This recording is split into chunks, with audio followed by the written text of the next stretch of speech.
Welcome to రాజనీతి.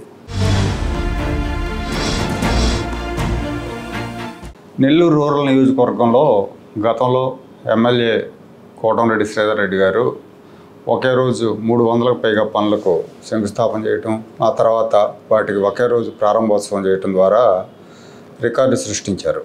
అలాంటి రికార్డే ఇప్పుడు విద్యుత్ రంగంలో కూడా సాధించారు. రూరల్ నియోజకవర్గంలో విద్యుత్ రంగంలో మౌలిక సదుపాయాల అభివృద్ధిలో రూరల్ నియోజకవర్గం రాష్ట్రం మొత్తం మీద ముందంజలో ఉంది. చంద్రన్న విద్యుత్ వెలుగుల పథకం కింద మొత్తం పనుల్లో 97% పూర్తి చేస్తూ రాష్ట్రంలో అగ్రస్థానంలో నిలిచింది. ఈ పథకం ద్వారా గ్రామీణ ప్రాంతాల్లో 24 గంటల పాటు నిరంతర విద్యుత్ సరఫరా, అలాగే 3 ఫేజ్ పవర్ అందించాలని ప్రభుత్వం లక్ష్యంగా పెట్టుకుంది. నెల్లూరు రూరల్ నియోజకవర్గం దాదాపుగా సంపూర్ణ విద్యుదీకరణ సాధించడంతో పాటుగా గ్రామీణ విద్యుత్ సరఫరా అభివృద్ధి విషయంలో కొత్త ప్రమాణాలు నెలకొల్పింది.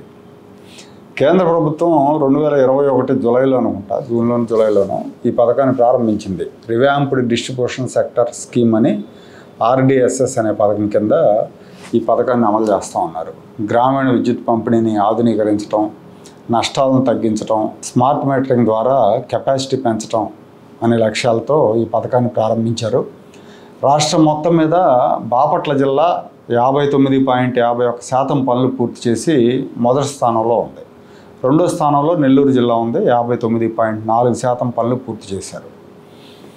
మొత్తంగా చూసుకుంటే Andhra Pradesh southern power distribution company SPDCL పరిధిలో నెల్లూరు సర్కిల్ మిగతా అన్ని సర్కిళ్ళ కంటే ముందుంది. తిరుపతి, చిత్తూరు, కడప, అనంతపూర్, సత్యసాయి, ఇట్లా కర్నూలు, వీటన్నిటికంటే కూడా నెల్లూరు ముందుంది. నియోజకవర్గాల స్థాయిలో నెల్లూరు రూరల్ నియోజకవర్గం ముందుంది. దీనికి కారణం ఏంటంటే ఎమ్మెల్యే కోటంరెడ్డి కృషి అనే చెప్పాలి. ఆయన నిరంతరం అధికారులతో దీన్ని ఫాలోఅప్ చేయడం మూలంగానే సాధ్యమైంది. ప్రతి వారం ఫీల్డ్ ఇంజనీర్లు, కాంట్రాక్టర్లతో సమావేశాలు నిర్వహించాను, పనుల పురోగతిని పర్యవేక్షించాను. నిరంతరం సమన్వయంతో ఈ విజయం సాధ్యమైందని కోటంరెడ్డి చెప్తున్నారు. ముఖ్యమంత్రి నారా చంద్రబాబు నాయుడు గారు కూడా మన నెల్లూరు పర్యటన సందర్భంగా ఈ ప్రాజెక్టు విషయంలో పురోగతి సాధించినందుకు శ్రీధర్ రెడ్డిని అభినందించారు. ప్రభుత్వ పథకాల విషయంలో ఎమ్మెల్యేలు ఫాలోఅప్ చేసేదాన్ని బట్టి ఫలితాలు ఉంటాయని చెప్పడానికి ఇది ఒక మంచి ఉదాహరణ.